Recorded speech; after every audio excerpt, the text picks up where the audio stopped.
پاکستان کی سیاسی تاریخ میں اب تک 7 نگران وزیر اعظم گزرے ہیں۔ ان میں ایک اضافہ اگلے چند روز میں ہونے کو ہے۔ سیاسی حل کے ضمن میں 1993 میں معین قریشی، 2013 میں میر ہزار خان کھوسو اور 2018 میں جسٹس ناصر الملک کو غیر جانبدار قرار دیتے ہیں، لیکن 2018 کے نتائج کو پاکستان کی اکثر سیاسی جماعتیں ماننے کو تیار نہیں، جبکہ دیگر نگران وزیر اعظم میں غلام مصطفیٰ جتوئی، بلخ شیر مزاری، میراج خالد اور محمد میاں سومرو اپنی سیاسی وابستگیوں کی وجہ سے واضح سیاسی جھکاؤ رکھتے تھے۔ 2006 میں پیپلز پارٹی کی رہنما بینظیر بھٹو اور مسلم لیگ نون کے سربراہ نواز شریف کے دستخط شدہ میثاق جمہوریت نگران حکومتوں کے نظام کی توثیق کی تھی،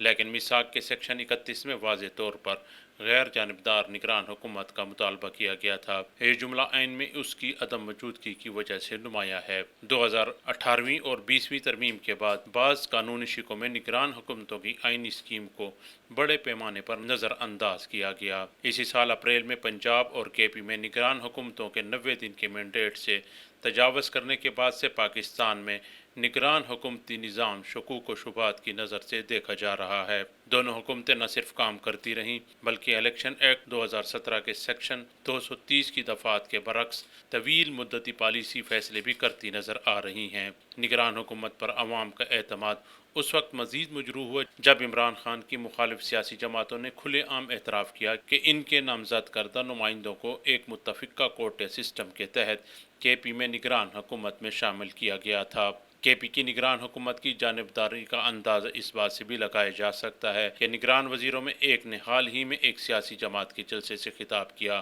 اور الیکشن کمیشن کو ان کی برطرفی کا حکم دینا پڑا، بلکہ اس طرح کے دیگر وزراء بھی برملا اپنی سیاسی وابستگی کا اظہار کرتے نظر آتے ہیں۔ پاکستان میں نگران حکومتوں کے نظام کے حوالے سے دو اور غیر معمولی پیش رفت حال ہی میں ہوئی ہیں، جس نے مستقبل کے نگران حکومتوں کو قائم ہونے سے پہلے ہی متنازع بنا دیا ہے۔ الیکشن ایکٹ 2017 کے سیکشن 230 میں حالیہ ترمیم، جس نے مقرر کردہ اور غیر منتخب نگران حکومتوں کے اختیارات میں اضافہ کیا، اس کو کچھ سیاستدان اور تجزیہ کار آئین کے خلاف قرار دیتے ہیں، جس میں کہا گیا ہے کہ ریاست اپنے اختیارات اور اختیارات کا استعمال اپنے منتخب نمائندوں کے ذریعے کرے گی۔ نگران وزیر اعظم کے حوالے سے پیش رفت: موجودہ وزیر خزانہ مسلم لیگ نون کے رہنما اور نواز شریف کے قریبی عزیز سینیٹر اسحاق ڈار کا نام نگران وزیر اعظم کے طور پر لیا جا رہا ہے۔ ان کا نام سیاسی حلقوں میں اس وقت سامنے آیا جب وفاقی وزیر احسن اقبال نے جیو نیوز کے ایک پروگرام میں بطور نگران وزیر اعظم اسحاق ڈار کے نام کی تجویز پیش کی، بلکہ ایک سوچے سمجھے پلان کا حصہ قرار دیا جا رہا ہے، کیونکہ ماہ جون میں روزنامہ جنگ کے سینئر رپورٹر اور حکومتی معاملات سے باخبر صحافی صالح ظافر نے انگلش موقر اخبار دی نیوز میں ایک آرٹیکل میں اسحاق ڈار کا نام بطور نگران وزیر اعظم لیا، اور روزنامہ ایکسپریس ٹریبیون کے رپورٹر نے بھی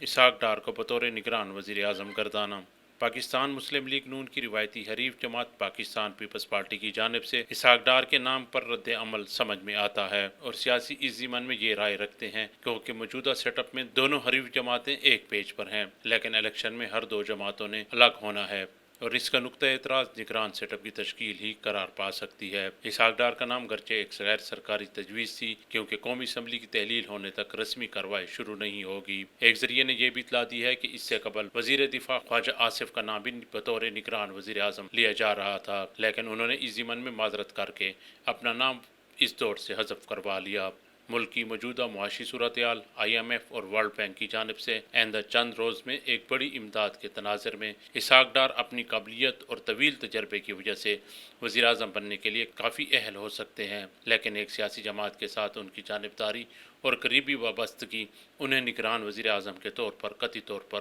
غیر موزوں بنا دیتی ہے۔ ان دونوں واقعات کے بعد بڑے پیمانے پر کئی آشائیاں کی جا رہی ہیں کہ ممکنہ طور پر اگلی نگران حکومت 90 سے زائد عرصے تک قائم رہے گی۔ اگر اسحاق ڈار نگران وزیر اعظم مقرر ہو جاتے ہیں تو یہ نگران سیٹ اپ ایک ٹیکنوکریٹ حکومت کہلائے گی۔ آنے والے دنوں میں کیا ہوتا ہے، اس حوالے سے اگست کا ابتدائی اشرہ انتہائی اہمیت کا حامل ہے۔